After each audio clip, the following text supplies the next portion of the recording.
On va commencer par les prérequis qu'il faut avoir avant de commencer à faire n'importe quel trick. C'est super important de savoir rouler et se déplacer sur son skate, et aussi pour faciliter la compréhension de ces tutos, il va falloir aussi connaître le vocabulaire du skate. Ça c'est vraiment une base fondamentale, si vous savez pas encore faire ça, n'allez pas plus loin pour l'instant.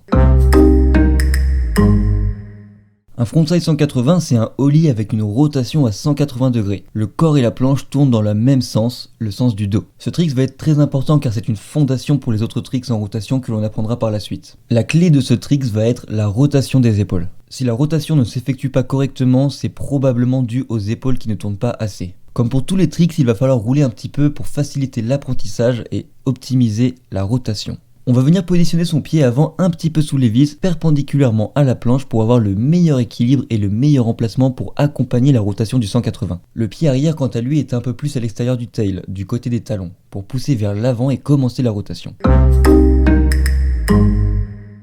On va venir se baisser bien droit sur la planche pour avoir une bonne impulsion. Avant même de popper, les épaules et le regard doivent entamer la rotation pour emporter la planche au moment du saut. Le regard aussi va jouer un rôle très important. Il va falloir regarder dans la direction que l'on souhaite donner à sa planche. Donc avant même de popper, on va commencer à enclencher ses épaules et son regard dans le sens de rotation de la planche. Et au moment de enfin popper, on va complètement regarder derrière soi et lancer complètement ses épaules à 180 degrés pour finir la rotation. Le regard et les épaules ont un rôle majeur dans la réussite de ce trick. Pendant le pop, le pied arrière va pousser le tail légèrement vers l'avant pour aider la rotation. Le pied avant quant à lui va gratter vers le haut comme un ollie. Et après avoir gratté, le pied avant va emporter le skate vers l'avant pour bien lancer sa rotation. On va faire en sorte de garder son pied avant au-dessus de la planche pour contrôler la rotation. Si la planche n'effectue pas sa rotation complète, le problème vient probablement des épaules et des bras qui ne tournent pas assez. Pour replaquer, on va repositionner ses pieds sur les 8 vis. C'est impératif pour ne pas glisser car après la rotation, la planche roule en fakie.